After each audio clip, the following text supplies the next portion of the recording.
Ration card లబ్ధిదారులకు, అదేవిధంగా ఇక్కడికి వచ్చినటువంటి అధికారులకు, వార్తా ఆఫీసర్లకు 18th డివిజన్తో నాకు చాలా అనుబంధం ఉంది. మీరందరూ నాకు ఓటేసి గెలిపించి నన్ను కార్పొరేటర్గా గెలిపించినందుకు, అదేవిధంగా మేయర్గా కూడా అయినందుకు నాకు చాలా సంతోషంగా ఉంది. 18th డివిజన్కి నేను మర్చిపోలేను. నాకు ఇచ్చిన ఈ పదవి ఎప్పుడూ మీకు కృతజ్ఞత తెలుపుకుంటున్నాను. అదేవిధంగా మన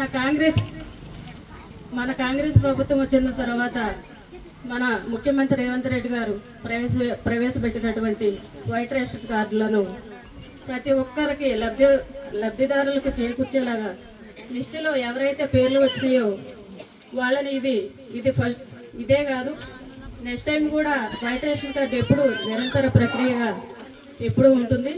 అదేవిధంగా ఎవరైతే ప్రజాపాలనలో అప్లై చేసి కౌంటర్ ఓపెన్ చేస్తున్నారు, అదేవిధంగా నెక్స్ట్ వచ్చేసి ఇందిరమ్మ రాజ్యంలో ప్రతి పేదింటి మహిళలకు, కుటుంబ సభ్యులకు అందరికీ పేదింటి ఇల్లు కావాలనే ఉద్దేశంతో మన ముఖ్యమంత్రి రేవంత్ రెడ్డి గారు ఈ స్కీమ్ను ప్రారంభించడం జరుగుతుంది.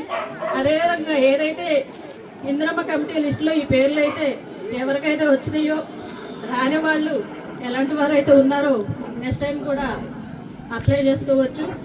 ఇది ఫస్ట్ విడత, సెకండ్ విడత, థర్డ్ విడత 3 విడతల వారీగా వస్తాయి. ఎవరికి లిస్టులో పేరు రాలేదని బాధపడద్దు. ఈ అవకాశం ఇచ్చినందుకు ధన్యవాదాలు. Thank you.